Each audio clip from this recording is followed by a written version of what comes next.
بسم الله الرحمن الرحيم فما للذين كفروا قبلك مهطعين عن اليمين وعن الشمال عزين أيطمع كل امرئ منهم أن يدخل جنة نعيم كلا إنا خلقناهم مما يعلمون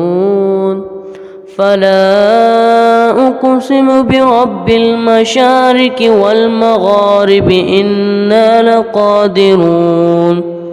على أن نبدل خيرا منهم وما نحن بمسبوقين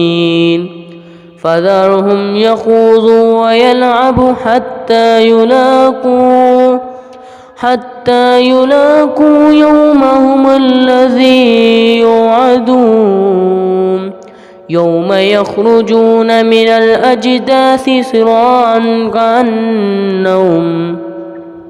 صراعا كأنهم إلى نصب يوفضون خاشعة أبصارهم ترهقهم ذلة ذلك اليوم الذي كانوا يوعدون صدق الله العظيم.